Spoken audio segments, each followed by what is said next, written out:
ಇಷ್ಟು ದೊಡ್ಡ ಆಕಾಶ ಇರುವಾಗ ಮೇಲ್ಗಡೆ ದೇವರಿದ್ದಾರೆ, ಆಕಾಶದಲ್ಲಿ ನಮಗೊಂದು ಸ್ವರ್ಗ ಇದೆ, ದೇವ್ರ ಮಾತನ್ನು ನಾವು ಕೇಳಬೇಕು, ದೇವ್ರು ಯಾರಂತ ಹುಡುಕಬೇಕು, ದೇವ್ರಿಗೋಸ್ಕರ ಬದುಕಬೇಕು ಅನ್ನುವಂಥ ಆಲೋಚನೆಗಳು ನಮ್ಮಲ್ಲಿ ಹುಟ್ಟಬೇಕು ಪ್ರೇರೆ. ದೇವರು ಅನ್ನೋನು ಇದ್ದಾನೆ, ನಮ್ಮನ್ನು ನೋಡ್ತಾ ಇದ್ದಾನೆ, ನಮ್ಮನ್ನು ಗಮನಿಸ್ತಾ ಇದ್ದಾನೆ ಅಂತ ನಾವು ಯಾವಾಗಾದ್ರೂ ತಿಳ್ಕೊಂಡ್ರೆ ಅವತ್ತಿಂದ ನಾವು ಮಾತನಾಡುವಂಥ ಮಾತು, ನಡೆಯುವಂಥ ನಡೆ, ಕೂತ್ಕೊಳ್ಳುವಂಥ ಸ್ಥಳಗಳು ಬದಲಾಗೋದಕ್ಕೆ ಸ್ವಲ್ಪ ಭಯ ಪಡ್ತೀವಿ ಪ್ರೇರೆ. ನಾವು ಬದಲಾಯಿಸ್ಕೋತೀವಿ.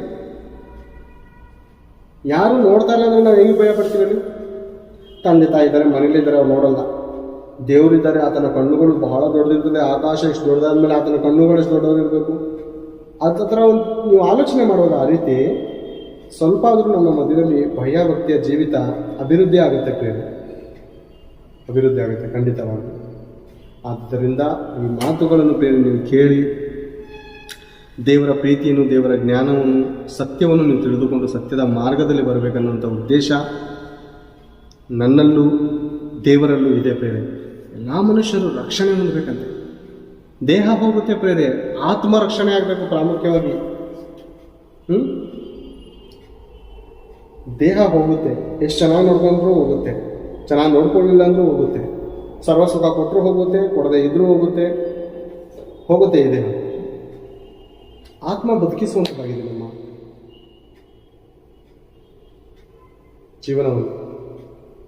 ಆ ಆತ್ಮದಿಂದಲೇ ನಡೀತಾ ಇದ್ದೀವಿ, ನುಡಿತಾ ಇದ್ದೀವಿ, ಕೂತ್ಕೋತಾ ಇದ್ದೀವಿ, ಎದುಳ್ತಾ ಇದ್ದೀವಿ ಅಲ್ವಾ.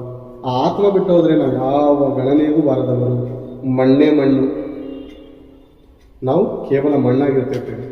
ಮಣ್ಣು ಭೂಮಿಗೆ ಸೇರೋದಕ್ಕಿಂತ ಮುಂಚೆ ಆತ್ಮವು ಪರಮಾತ್ಮನ ಬಳಿಗೆ ಹೋಗ್ಬೇಕಂದ್ರೆ ನಾವು ದೇವರ ಬಳಿಗೆ ಬರಬೇಕು, ಸೃಷ್ಟಿಕರ್ತನ ಬಳಿಗೆ ಬರಬೇಕು, ಪಾಪವನ್ನು ವಿಮೋಚನೆ ಮಾಡಿಕೊಳ್ಳಬೇಕು, ನಮ್ಮ ಅಧರ್ಮದಿಂದ ನಾವು ಬೇರ್ಪಡಬೇಕು, ಮಾಯದಿಂದ ನಾವು ಹೊರಗಡೆ ಬರಬೇಕು, ಅಜ್ಞಾನದಿಂದ ಜ್ಞಾನ ಕಲಿಬೇಕು, ಸುಳ್ಳಿನಿಂದ ಸತ್ಯ ಹುಡುಕಬೇಕು, ಅಂಧಕಾರದಿಂದ ಬೆಳಕು ಹುಡುಕಬೇಕು. ಆ ಬೆಳಕೆ ನಾನು ಪ್ರಕಟಿಸುವ ಯೇಸು ಕ್ರಿಸ್ತನಂತೇವೆ. ಆತನು ಲೋಕಕ್ಕೆ ಬೆಳಕಾಗಿದ್ದಾನೆ. ಆತನಲ್ಲಿ ಇರುವವರು ಕತ್ತಲೆಯಲ್ಲಿ ಇರದೆ ಬೆಳಕಾಗಿರ್ತಾರೆ. ಬೆಳಕು ಅಂದರೆ ಪಾಪಕ್ಕೆ ಸಂಬಂಧಪಟ್ಟಂಥ ಕತ್ತಲೆಯ ಪ್ರಪಂಚದಿಂದ ಹೊರಗಡೆ ಬಂದು ಇದು ಕೆಟ್ಟದ್ದು, ಇದು ಒಳ್ಳೆಯದು, ಇದನ್ನು ಮಾಡಬಾರದು ಅನ್ನುವಂಥ ದೃಢತೆ ಬರುತ್ತೆ. ದೃಢತೆ. ಓಕೆನಾ? ಎಲ್ಲರೂ ಕುಡಿತಾ ಇದ್ದಾರೆ, ನಾನು ಕುಡಿತೀನಿ. ಎಲ್ಲರೂ ವಿಚಾರ ಮಾಡ್ತಾರೆ, ನಾನು ಮಾಡ್ತೀನಿ. ಏಡ್ಸ್ ಬಂದು ಹುಳ ಬಂದು ಸಾಯ್ತೀನಿ. ಎದುರುಗಡೆ ಮನುಷ್ಯನು ರೋಗ ಬಂದು ಸಾಯ್ತಾನೆ. ನೋಡ್ತಾ ಇಲ್ವಾ? ಕಣ್ಣು ಕಾಣ್ತಾ ಇಲ್ವಾ? ಕಣ್ಣಿದ್ದರೂ ಕಾಣದ, ಕಿವಿ ಇದ್ದರೂ ಕೇಳದ ಮೂಢ ಜನರೇ. ಅಂದರೆ ಕಣ್ಣಿದೆ, ಒಳ್ಳೇದು ಕಾಣ್ತಾ ಇಲ್ಲ.